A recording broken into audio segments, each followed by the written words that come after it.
Unfortunately, Cooper was in a death mode for several years. It's a ghost town because everybody's gone. Those were bad times. This town needed a shot in the arm. Are we the right people to do it? Was this the right way to do it? I don't know.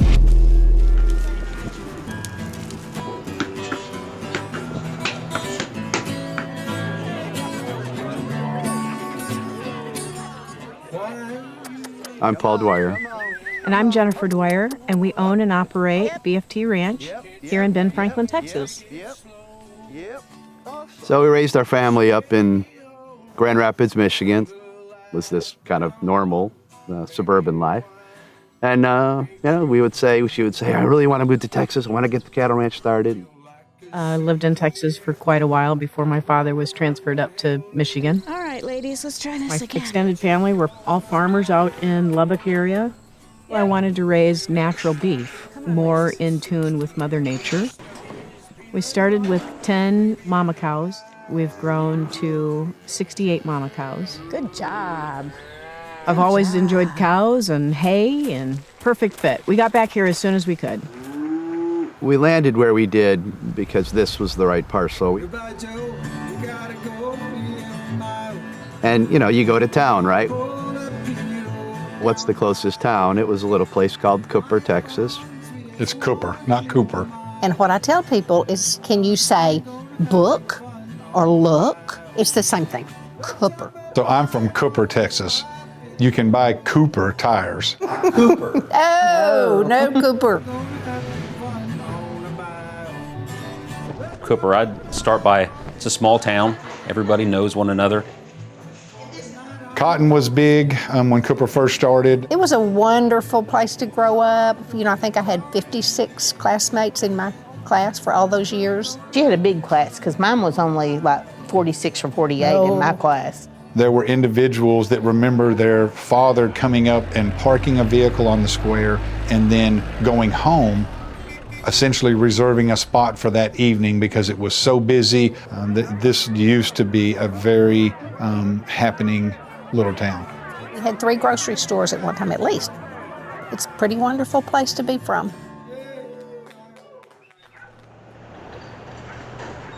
So when I first moved here 15 years ago, there wasn't a whole lot going on. There were no new buildings. There were businesses closing instead of new businesses opening.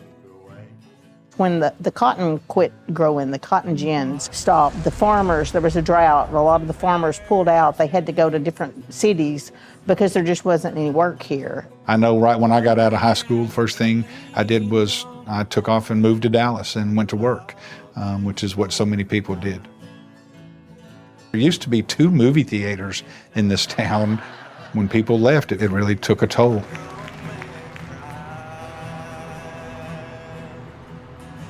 Our primary path into town was a series of beautiful 19th century boarded up old buildings, and it was depressing. It was sad. There was a sort of iconic building that had always caught my eye. Well, that store came up for sale, and we sort of bid on it and ended up winning it. And we kind of looked at each other and said, well, now what? We stayed true to ourselves and we talked about it, and it became a bed and breakfast. This is the Emma Grace Bed and Breakfast. We were able to take an open warehouse that, had seen better days, but had a lot of history in her.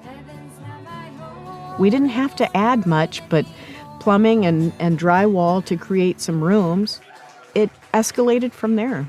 Oh, it escalated, yeah. There were definitely people that thought that was a waste of money. Why would anybody want to come to Cooper? Do you really think there's enough people in Cooper to support that business? You should do this. You should do this. I would do something different. The fear of anybody coming in and making these big investments, if it does not generate revenue, they pick up and leave, and then you're back with empty buildings.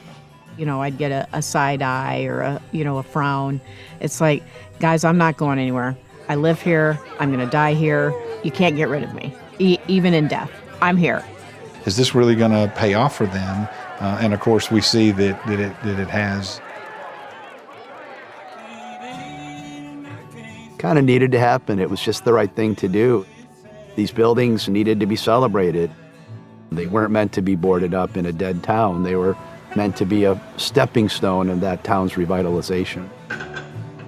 Then they opened the Vetch, where we are right now, a neat little coffee shop, little merchandise.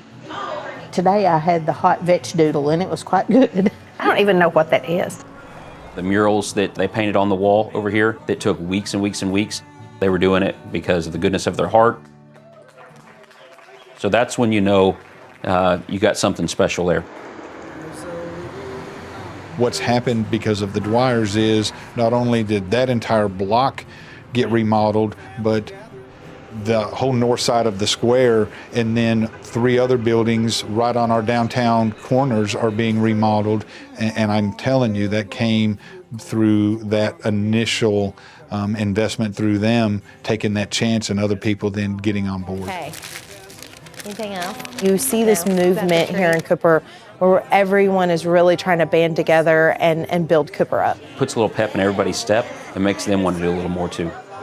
This year, we've actually been able to do out-of-budget street repair work that's never been able to been done in this city before, and we're already planning for our next project. I think it's put Cooper on the map. Bigger than a map dot.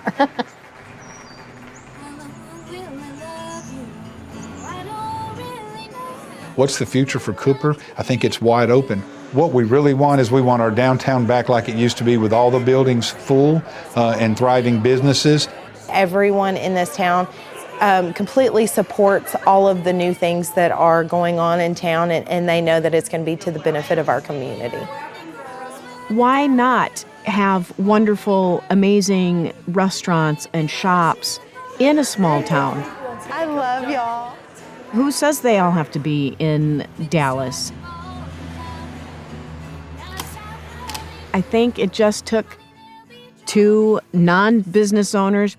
We have no business being in business, really. Well said.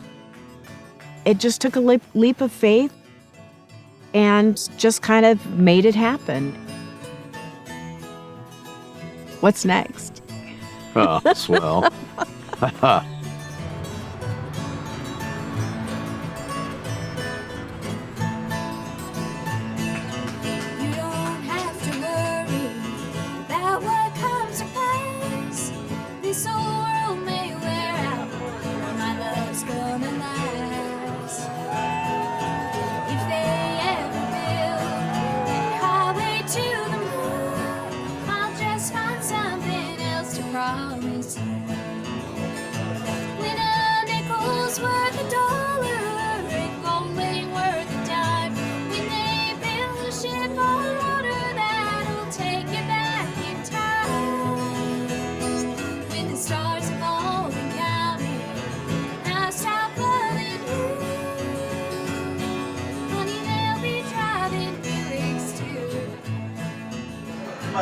Come on in, come on in. Come on in.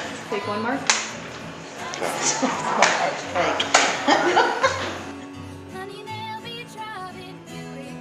He's pro. I'm a prepper. Oh, he's wearing a Cubs hat. What? Wait a second. So we're ready for it and we're excited. I'm good. That was my little plug about come to Cooper.